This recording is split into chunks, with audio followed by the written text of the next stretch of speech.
Life on the Mississippi by Mark Twain. Chapter 8.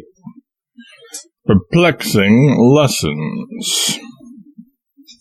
At the end of what seemed a tedious while, I had managed to pack my head full of islands, towns, bars, points, and bends, and a curiously inanimate mass of lumber it was, too. However, inasmuch as I could shut my eyes and reel off a good long string of these names without leaving out more than 10 miles of river in every 50, I began to feel that I could take a boat down to New Orleans if I could make her skip those little gaps. But of course, my complacency could hardly get started enough to lift my nose a trifle into the air before Mr. Bixby would think of something to fetch it down again. One day he turned on me suddenly with this settler. "What is the shape of Walnut Bend?" He might as well have asked me my grandmother's opinion of protoplasm. I reflected respectfully and then said I didn't know it had any particular shape. My gunpowdery chief went off with a bang, of course, and then went on loading and firing until he was out of adjectives. I had learned long ago that he only carried just so many rounds of ammunition and was sure to subside into a very placable and even remorseful old smoothbore as soon as they were all gone. That word old is merely affectionate. He was not more than 34. I waited. By and by he said, "My boy, you've got to know the shape of the river perfectly. It is all there is left to steer by on a very dark night. Everything else is blotted out and gone. But mind you, it hasn't the same shape in the night that it has in the daytime. How on earth am I ever going to learn it then? How do you follow a hall at home in the dark? Because you know the shape of it. You can't see it. Do you mean to say that I've got to know all the million trifling variations of shape in the banks of this interminable river as well as I know the shape of the front hall at home? On my honor, you've got to know them better than any man ever did know the shapes of the halls in his own house. I wish I was dead. Now, I don't want to discourage you, but, well, pile it on me. I might as well have it now as another time. You see, this has got to be learned. There isn't any getting around it. A clear starlight night throws such heavy shadows that if you didn't know the shape of a shore perfectly, you would claw away from every bunch of timber because you would take the black shadow of it for a solid cape. And you see, you would be getting scared to death every 15 minutes by the watch. You would be 50 yards from shore all the time when you ought to be within 50 feet of it. You can't see a snag in one of those shadows, but you know exactly where it is, and the shape of the river tells you when you're coming to it. Then there's your pitch-dark night. The river is a very different shape on a pitch-dark night from what it is on a starlight night. All shores seem to be straight lines then, and mighty dim ones, too. And you'd run them for straight lines, only you know better. You boldly drive your boat right into what seems to be a solid straight wall, you knowing very well that in reality there is a curve there, and that wall falls back and makes way for you. Then there's your gray mist. You take a night when there's one of these grisly, drizzly gray mists, and then there isn't any particular shape to a shore. A gray mist would tangle the head of the oldest man that ever lived. Well then, different kinds of moonlight change the shape of the river in different ways. You see, oh, don't say any more, please. have I got to learn the shape of the river according to all these 500,000 different ways? If I tried to carry all that cargo in my head, it would make me stoop-shouldered. No, you only learn the shape of the river, and you learn it with such absolute certainty that you can always steer by the shape that's in your head, and never mind the one that's before your eyes. Very well, I'll try it. But after I have learned it, can I depend on it? Will it keep the same form and not go fooling around? Before Mr. Bixby could answer, Mr. W. came in to take the watch, and he said, "Bixby, you'll have to look out for President's Island and all that country clear away up above the old hen and chickens. The banks are caving in, the shape of the shore's changing like everything. Why, you would know the point above 40. You can go up inside the old sycamore snag now." So that question was answered. Here were leagues of shore changing shape. My spirits were down in the mud again. Two things seemed pretty apparent to me. One was that in order to be a pilot, a man had got to learn more than any one man ought to be allowed to know, and the other was that he must learn it all over again in a different way every 24 hours. That night we had the watch until 12. Now it was an ancient river custom for the two pilots to chat a bit when the watch changed. While the relieving pilot put on his gloves and lit his cigar, his partner, the retiring pilot, would say something like this: "I judge the upper bar is making down a little at Hale's Point. Headquarter Twain with the lower lead and Mark Twain with the other. Yes, I thought it was making down a little last trip. Meet any boats?" "Met one abreast ahead of 21, but she was away overhugging the bar, and I couldn't make her out entirely. I took her for the sunny south. Hadn't any skylights forward of the chimneys." And so on. And as the relieving pilot took the wheel, his partner would mention that we were in such and such a bend and say we were abreast of such and such a man's wood yard or plantation. This was courtesy. I supposed it was necessity.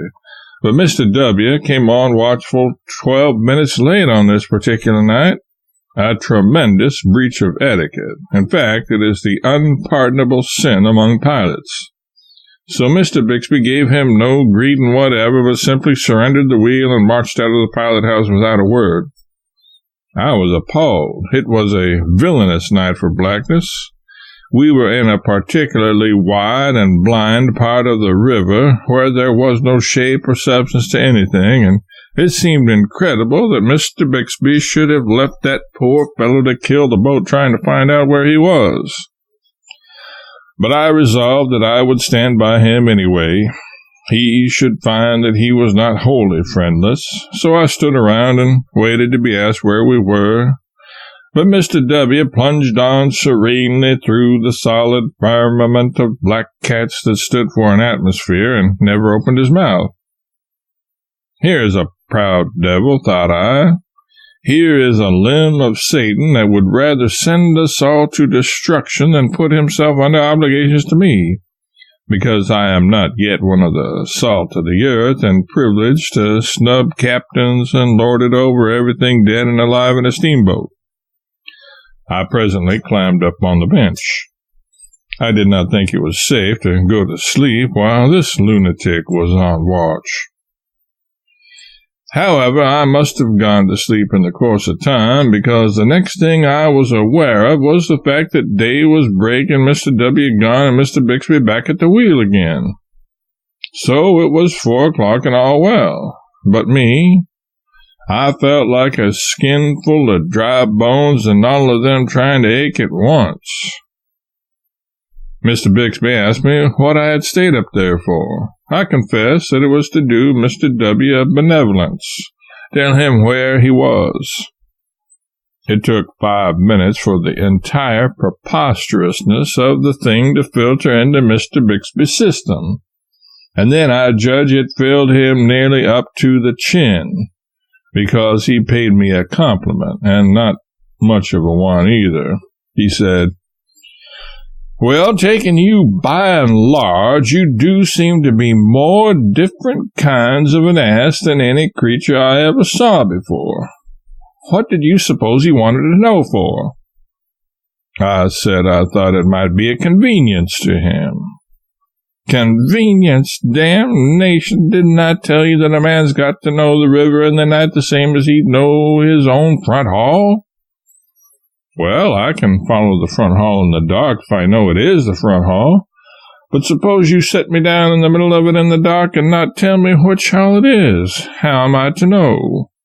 "Well, you've got to, on the river." "All right, then I'm glad I never said anything to Mr. W." "I should say so. Why, he'd have slammed you through the window and utterly ruined $100 worth of window sash and stuff." I was glad this damage had been saved, for it would have made me unpopular with the owners. They always hated anybody who had the name of being careless and injuring things. I went to work now to learn the shape of the river, and of all the eluding and ungraspable objects that ever I tried to get mind or hands on, that was the chief.